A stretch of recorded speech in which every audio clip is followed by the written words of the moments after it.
Hydrogen on wheels is already a reality for heavy machinery.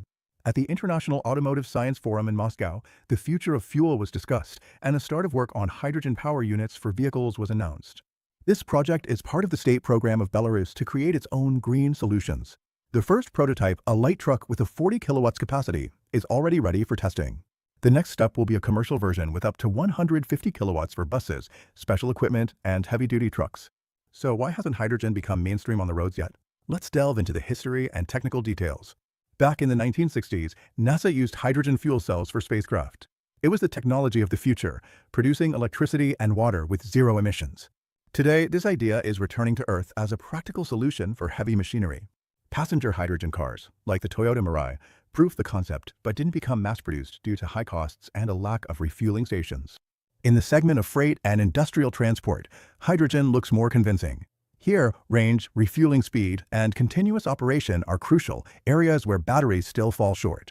A hydrogen engine is a fuel cell where hydrogen reacts with oxygen, generating electricity and water. No flame, no exhaust. Hydrogen is an energy carrier that needs to be produced.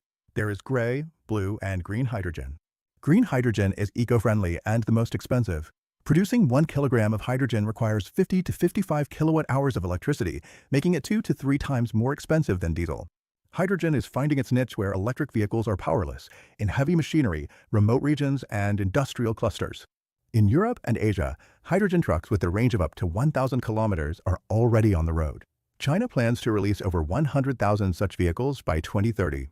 The BELAZ has developed the world's first hydrogen-powered mining dump truck, the BELAZ 7513V with a payload capacity of 130 tons.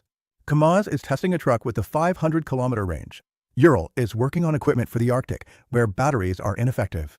Germany's Liebherr offers internal combustion engines adapted for hydrogen, which is cheaper and simpler for heavy machinery. In Russia, there are only 3 pilot stations. Plans to build hundreds of stations by 2025 to 2030 remain on paper for now. For special equipment, this is not critical. Local hydrogen stations can be built at mining sites, airfields, and ports, making hydrogen a working tool. Today, green hydrogen in Russia costs from $4 to $8 per kilogram, but prices are falling. Over the past 5 years, the cost of electrolyzers has almost halved, and the efficiency of fuel cells has increased to 60%.